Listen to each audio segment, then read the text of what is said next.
Welcome back to the All Purpose Pod for an All Purpose Life, wherever you are and however you're listening to They Call Me Mr. U and the Inspiration Station. Thank you again for making us part of your week. Hope you guys are doing well where you are weather-wise. We're a little bit behind schedule in our episodes being sent out to you guys, but thank you for your patience. Thank you for the love that you've been showing us and all the shows on our brand, and especially all of the comments about the episodes that you've been able to listen to and watch.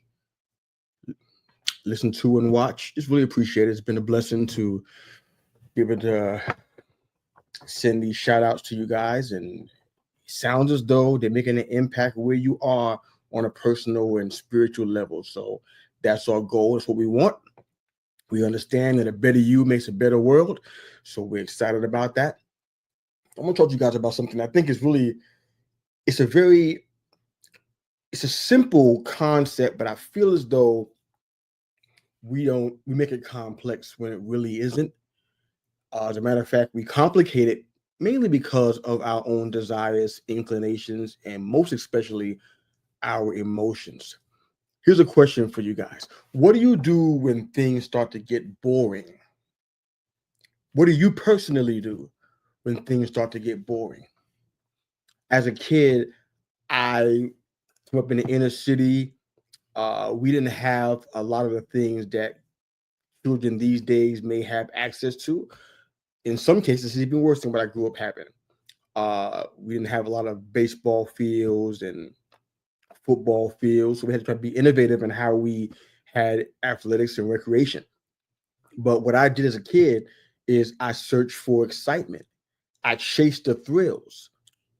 That may be something that you can relate to. If something was boring, it was almost like being in a prison.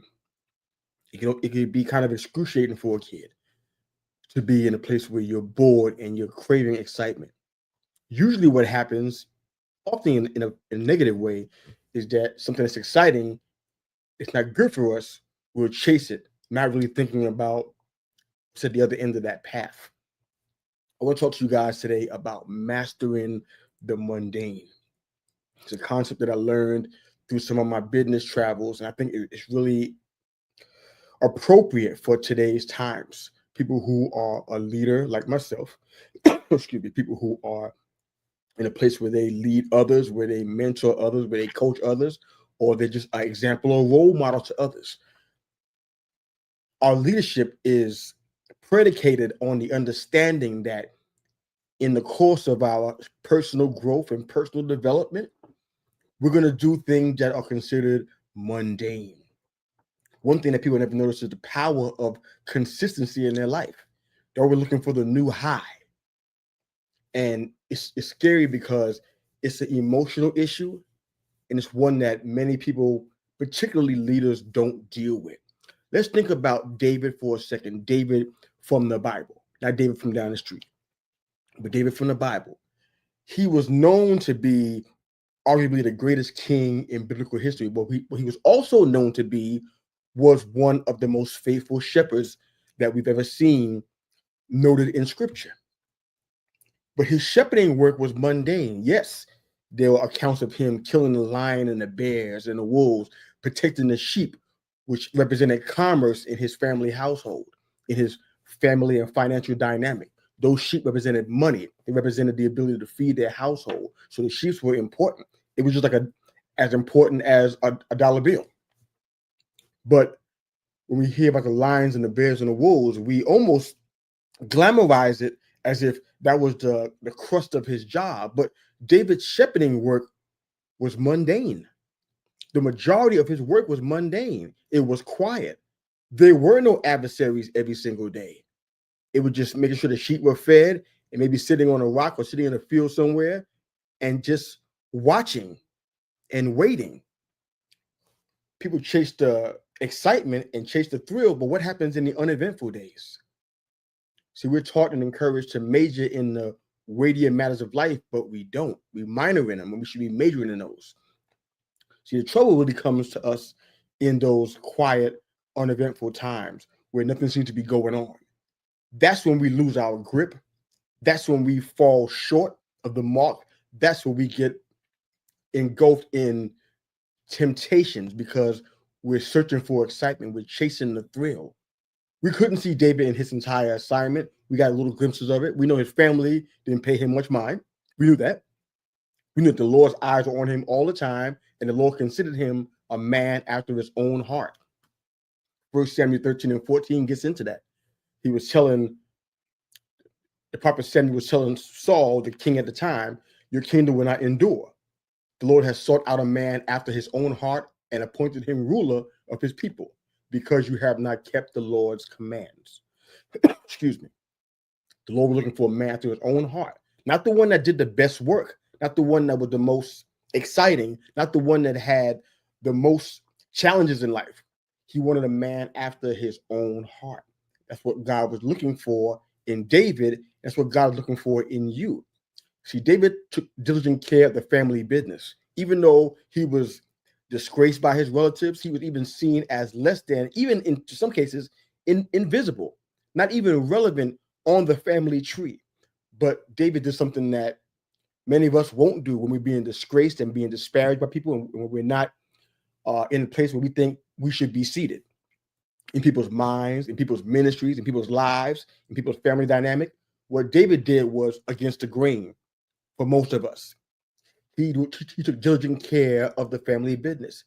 How easy it would have been for him to choose what his brothers wanted and try to chase kingship and chase status socially.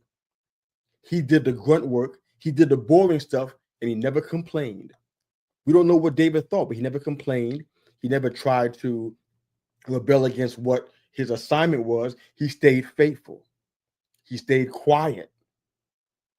He did what he was supposed to do. And in return, he was blessed above measure. In return, he was blessed beyond even his own imagination, blessed beyond what his family thought he was worth, all because he mastered the mundane. There's power in the consistency of life, in the disciplines in life. Excuse me. As leaders, we need to think about that kind of stuff, because those are the things that develop us. The mundane has, let me say this, the mundane has a great ability to build a better you. And the reason why that happens is because that the mundane keeps the emotions out of it. Most of the stuff that's mundane that we do in life, we probably can almost do it blind, instinctively able to do it. But the problem is the heart posture in why we do it. I know folks that have a mundane job, a mundane family life, but they complain about it. Their hearts aren't right regarding it. And that kind of results in a different outcome than perhaps what they may want. Excuse me. The point I'm trying to make here is that we need to learn how to master the mundane, embrace it. Embrace the things that are boring that you do. Embrace them. Let's strive for excellence. That's something that we don't do in a lot of areas of our life. We're looking for good enough, or we're looking for just fine. But I believe God is calling for somebody after his own heart who strives for excellence. What David did in that field where nobody was watching, taking care of them sheep who never gave him any kind of praise for it. Them sheep never said thank you. They never gave him a pat on the back. Thanks for taking care of us and keeping us from being destroyed and devoured. He never did that. He just kept on doing the work with diligence, with appreciation, and he served faithfully. He did it quietly without making a big noise, without trying to get attention on himself. He was mastering the mundane. I challenge you guys as you listen to this episode and beyond, wherever your day is going to take you today, and your week's going to take you, and your month's going to take you, and a year's going to take you. I challenge you to master the mundane. The things that you do that you think are boring, look at them differently today. How can I do this better? How can I do this with more excellence, with more quality? What would God think about what I do, how I serve, how I lead, how I function, the work that I put my hands forth to do? Would he be pleased with how it looks? Is my heart posture right? Let's think about those things as we move forward. Hope you enjoyed the episode. I hope it was a blessing to you. If you have any questions, by all means, shoot some comments whether you see this episode or on social media. Love to hear back from you on that. And of course, have a fantastic day. Master the mundane. It's in you. Go do it.